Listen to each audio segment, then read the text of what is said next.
Hi. Hello. I'm like, speak up. Okay, so what's today's topic? Q&A. Sorry, I'm kind of got the blahs today. I'm like, meh. I know, I'm like, calm down. Just push me. Yeah, I did. What'd you spell? Nothing. Okay. I'm like, you're very... I'm like, meh today. I'm like, yes, get over it. I got a case of the grumpies. Not grumpies, just bored. Who's gonna beat me with the broom? Calm down. Ah! Calm down. That's dusty. So it's the attitude. That's some shade. There you go, you're a little bit better. Okay, so today's video is gonna be a Q&A. You needed a hard burp. There's a pun there.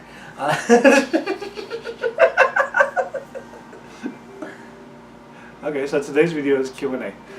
We've been getting a lot of questions lately, and we like to build up the questions before we start really answering them. Question. Yeah, some of the questions were posted on Facebook, and we did answer them there. Others were from the YouTube comment section.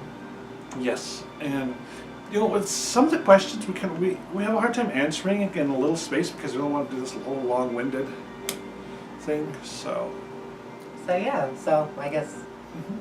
Okay, bye. No, just kidding. right. Nice seeing you guys. Bye. Have fun. So someone's sending negativity to what do you do? I feel like we answered this. Yeah, well, it depends. But it's hard to find that same video too. Yeah. It depends. If the person's consciously sending negativity to you right there at the moment, or... I don't know. That's just what the question was. Yeah. So I just recommend reverse it, even if it was unintentional. It's not your baggage, it's theirs. Give it back to them. Yeah. Yeah, like if it's an ex consciously sending negativity at me, I'll reverse it. If it's somebody who is just throwing shade, yeah, I'll reverse it. I don't really care who it is. If they're gonna do it, then they can keep it. This is just... Yeah. So,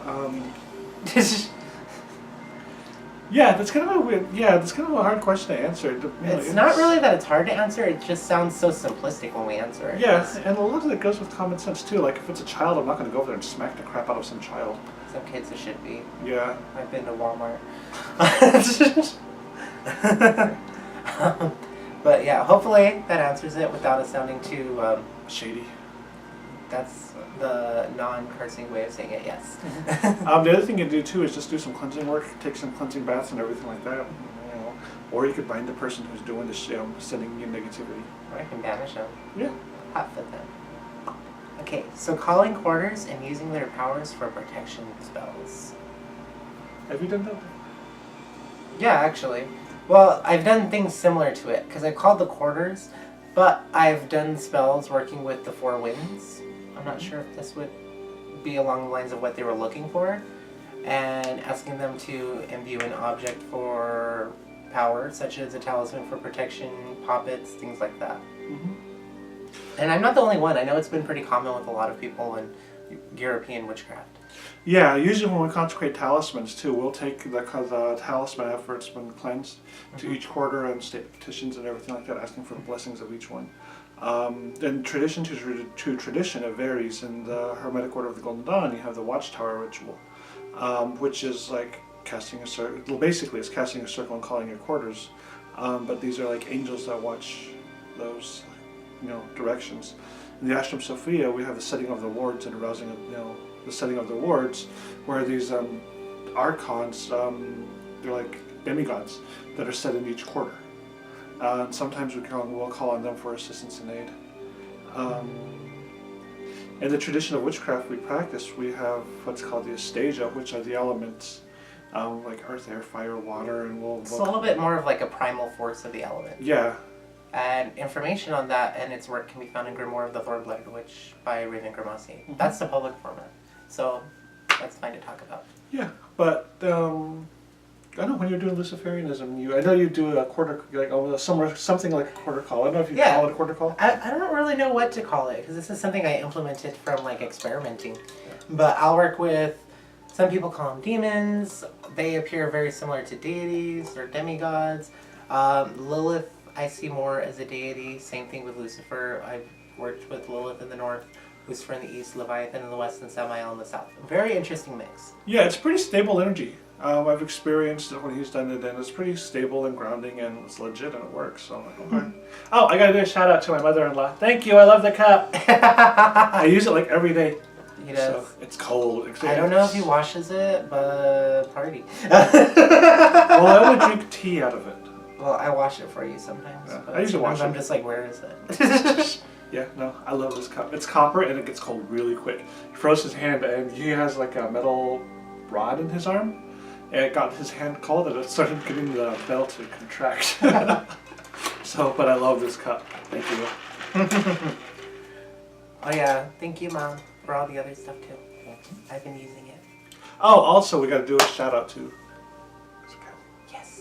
Kathy. Hey, I was like, who said that? He's so bad with names. am. Thank you. We appreciate everything. Yeah, she sent us some stuff. I don't know where it's at. It's in the living room. Yeah, maybe we'll grab it in the next video, but there's some cool stuff in there. Thank you. We appreciate Yes. it. Helen, I want to smile at her really creepy for a second. Oh wait, that's my bedroom ice. Hold on. I feel like this is a more constipated face than anything. This is either constipated or seduction, one of the two. Check your Something happened. Yeah. Oh, what if it's both? So sorry to a little tangent there. Yeah, but so would you call that a quarter call or?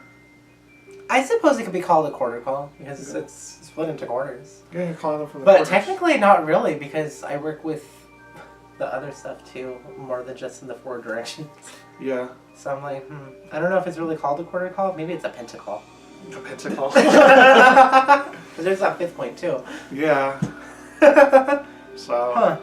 Yeah, anyway, in Anyways. some traditions I've worked too, it was you call in the 4 elements and you call in the universe or the spirit, stuff like that. Some traditions they call in the goddess or an aspect. I've of the seen god some or- like Wiccan stuff where they like call the goddess above or the god above and the goddess below. And I'm like, I tried that. It didn't do much for me. yeah, it didn't do much for me either. Just because like I don't see the gods as being like in one spot only and not in another. You know what I mean? I see them as being able to be wherever the hell they want to be. Mojo says hi. She a big kitty. I'm glad that she can't take off that collar. Yeah, I asked her not to. But as far as using them for protection spells, you can use them to empower your protection spells, talismans, poppets. So yeah. Yeah, in each tradition, it's different. In Paul Houston's Master of Witchcraft, the way that I was always trained was you learn how to banish before you can invoke these energies. In Paul Houston's book on witchcraft, Master of Witchcraft, he just goes over the invocation. He doesn't go over the dismissal or the banishing and everything like that. So you might want to do some research on banishing your quarters before you start calling them. I think I've shared the story where I didn't send out an earthly home once and something hit the north side of my mom's house and the whole house shook and I was like, oh, that's what I forgot to do. So. It's like, rude guests locking me in here. Yeah. So it varies, but we use them for some of our spell work. Next question is, I think that's going to be like one whole video. So, who do honey jars? What do you do once the candle is done? Do you light more? Do you leave it there? How do you dispose of it? Kind of depends on what the honey jar is for. If it's used for attracting love, making people sweeter to you in general, meeting one specific person. I've seen money drawing honey jars. It's kind of like that scene in Forrest Gump. There's honey jars for money, honey jars for love, honey jars for almost everything. Yeah. It just varies on the work. I mean, I recommend doing multiple candles on it instead of just one and being done.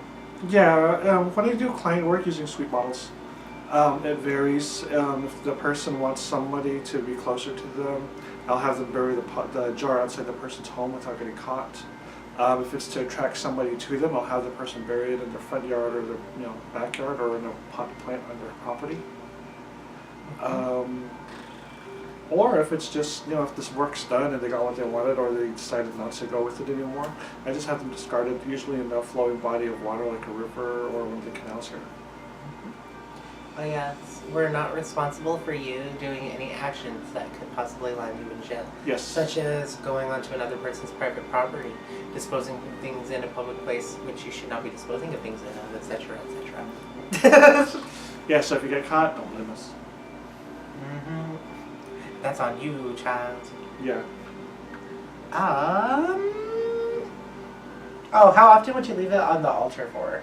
What? The honey jar or any container spell? It varies usually, because we have different altar setups. We have our working altars, we have our deity altars, but we also have a space where we put all the candles and pots and jars and everything like that.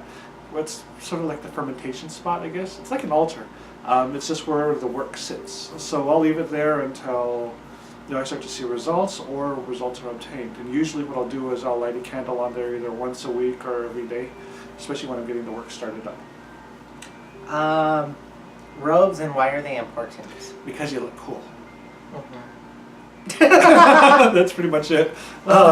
It's almost like with ceremonial magic where you have the magic ring, it separates your mundane life to your magical life. It's a way of mentally letting you know you're going to do something magical. 1, 2, you look cool as hell. 3, not everyone likes to perform magic in street clothes, and so when you're performing with other people, it kind of sets the mood and kind of helps everyone get into that group mindset. Also, way back in the day, you could hide. Mm-hmm. Yeah, cover up your hands, throw on your head, slouch up in the shadows, no one will see you. Yeah, a lot. Yeah, there was old stories that I would hear of when witch hunters would come along and people were wearing robes. What they would do is they would run out into the woods and trees and hide and everything like that, pull the hood up over and lean up against the trees, or go underneath them bushes and stuff like that. Hence the story of witches and invisibility. Well, I mean, invisibility is possible. It's more like nobody notices you. And the robe could have a lot to do with that, because you have to remember that these people were being chased, in the dark, by maybe torchlight or just in the dark or by moonlight and stuff like that. So a robe would have been very practical to have. It keeps you warm in the winter, but it's also free flowing in the summer, so you get a nice breeze. And not everybody wants to perform rituals skyclad, and we don't want to see that. No, a lot of people I don't want to do rituals with skyclad. Exactly. There's always the creepy ones who want to do it too. I know. And I'm okay with it because I'm not paying attention. Yeah. It always gets awkward though whenever you're leaning over to pick up your besom and someone's hand tries to reach for you, and I'm like, this ain't that kind of party. That's later. Oh, you reach over to grab you reach over to grab a wand and oh wait, this isn't mine. Whoops. It's like a nudist barbecue. Yeah. So, I like to wear robes because it just changes my mindset. When I take off my robe, I can feel a shift in consciousness. And by shift in consciousness, I kind of get like a dizzy feeling. I like that. Yeah. So it varies from person to person. Now, do your robes have to be a specific color? Again, that varies on tradition that you practice. We recommend black. Mm-hmm. Yeah. Also, we're you going to go into the color thing? Yeah. Covens and, okay. Yeah, some circles, they have different colors that they wear. They have an inner robe and an outer robe. Usually inner robe sewn on the inside of the actual robe itself, where your sleeves go or your hood goes. And those colors are only used by that coven specifically. It's not kosher or bueno to use the other coven's colors. It sounds like gangs. It is. It can be very gang-like. There are certain, and how do you find out what a Creole Coven is? See what everybody's wearing. If everybody's wearing similar robes and stuff, then want to be like that person unless you're part of the tradition. Mm-hmm. Kind of like, what's the more famous coven? The Cabot tradition, how they have what is that pattern? The plaid stole? Yeah, that. Don't do it if you're not part of the tradition. Yeah. I'm not saying they're going to go after you because I don't know them, but. Yeah, they could. I doubt they would, but. Out of being respectful. Yeah. I know I'm feisty, but I wouldn't even do that. Yeah, because in our tradition, that we practice, we don't have. Just black. Yeah, we just wear black. Because we're such a small group too, we don't really worry about other people, trying to steal stuff or try to say that they're part of our tradition when they're not. So yeah, pretty much everyone knows each other. Yeah. I love it. Yeah, it's fun. I like it.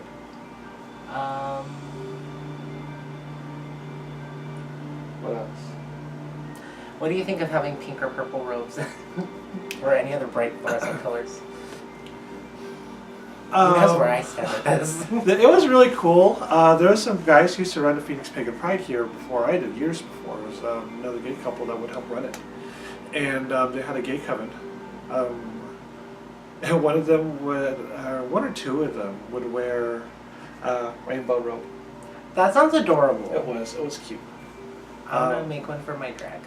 Yeah, it was just like a big rainbow robe and everything like that. So they were really cute. I mean, that's really cute for public rituals, but... Maybe if we start a coven, we should use rainbow. Oh my god, that'd be cute inside. for a public group. Yeah. Aww. Ideas for when we have a store. Yes, and we are working towards getting the stores. And like we hereby patent the inner rainbow light. Yeah. Just saying. No, we're still working on getting the store stuff going and everything like that. We've been remaking a lot of our labels. Some of the mail order clients, you guys have been getting some of those. No, I really want that. So like today's date, May 21st, 2017, total release claim.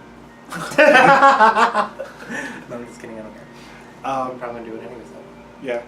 We've been making a lot of stuff. We just got a bunch of, we're going to be making a bunch of new candles and everything like that. We just got to get the wax for it. Oils, we've been making up some new products in bigger sizes. It feels like we haven't done a lot of what we have. Yeah, it's been a very strange couple of, ever since Mercury went direct, it's been weird. Yeah. So. We sound so opposite. Let's see. Next question. Thoughts on the afterlife? Dun, dun, dun. That is a whole video topic in itself. Yeah. That is a big topic. Maybe we'll do that one in the next video. The rest of the questions are all on Santissima, so that's going to be a whole video on its own. Yeah, and with the Santissima stuff, we received a lot of questions about Santissima. We're probably going to end up, we'll do different segments of videos and everything like that. And did you want to tell them about the class? Oh yeah, I'm going to be teaching a class on Santissima Muerte on the 17th? Yeah. On June 17th, 2017 in Glendale, Arizona at the Crescent Moon Emporium. This is a Phoenix Pagan Pride Day fundraiser. Yes. All funds and proceeds go to Phoenix Pagan Pride Day. Also, at the class, we're going to be doing raffles. And we're going to be serving Mexican food. Wasn't my idea, but I mean, it works. Yeah, well, originally it was going to be a spaghetti thing. And I was like, oh, I don't like spaghetti from a jar. The sauce. Oh, yeah. Yeah, I'm picky about my spaghetti sauce. Sorry. I know, I was debating on like actually bringing like my own version of enchiladas. Maybe I will, if I have time. If I don't, sorry. Yeah, we'll see. But yeah, so we're also, you doing the possible online class. Is that an online class? I want to experiment with people in town first, no offense. Just because I have a few of the lessons written out already, it's just, I want to make sure that, one, nobody gets hurt easily. Two, I would like a little bit of feedback from individual students.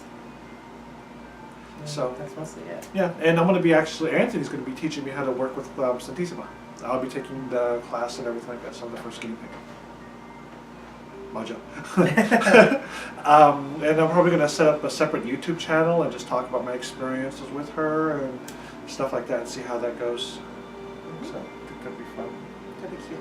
Yeah, and we're also talking with another friend of ours, Connie. Hey, girl. And we were talking about doing like scary stories.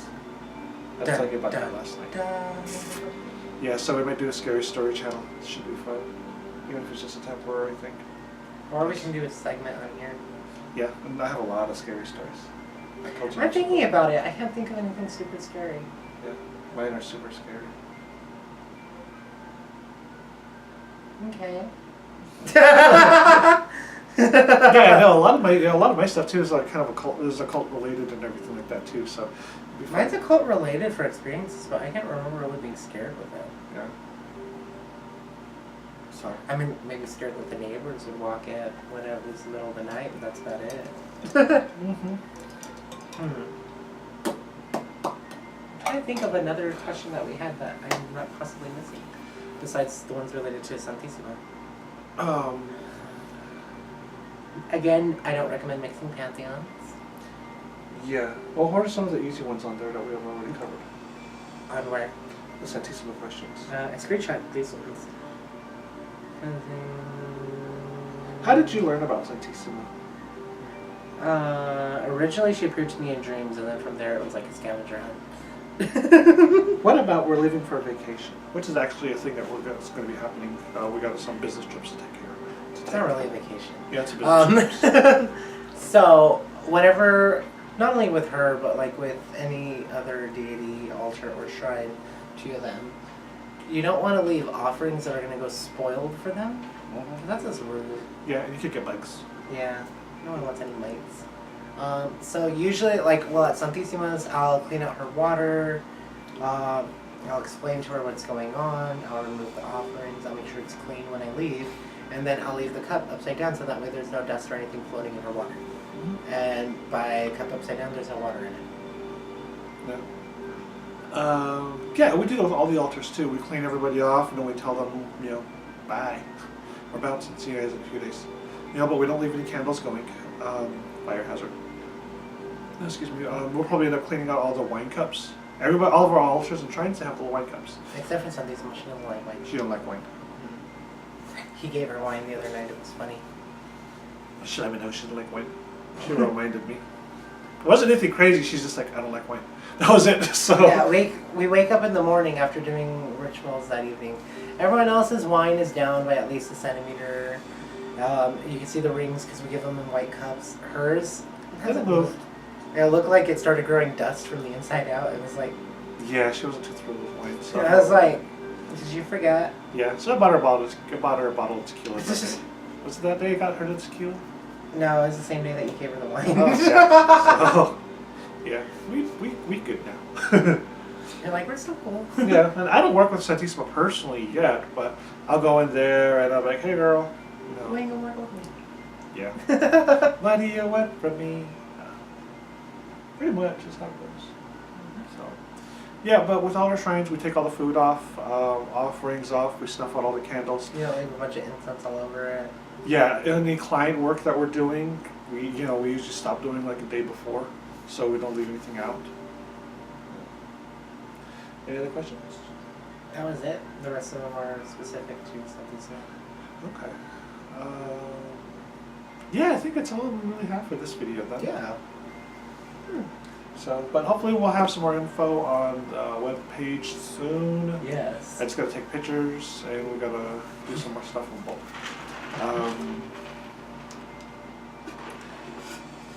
I know there were some other questions that I'm missing. I don't feel like we covered everything, but if we forgot you, sorry. We'll try to find it. Yeah. And we'll get back to you as soon We as we can't can. make a guarantee. So, I'm done. Do you have anything else to add? If you do have further questions, please feel free to contact us at totembroom@gmail.com or our Facebook page. Don't forget to like, share, comment, and subscribe. Also, if you dislike this, don't bother with the button. We don't even look. Yeah, seriously. I felt very professional into like. Yeah. I couldn't. I was like, damn, this acting's good. Okay, so we'll see you guys later, and we'll probably be doing another video after this, and stay tuned. Peace out, Rainbow Trout. Bye.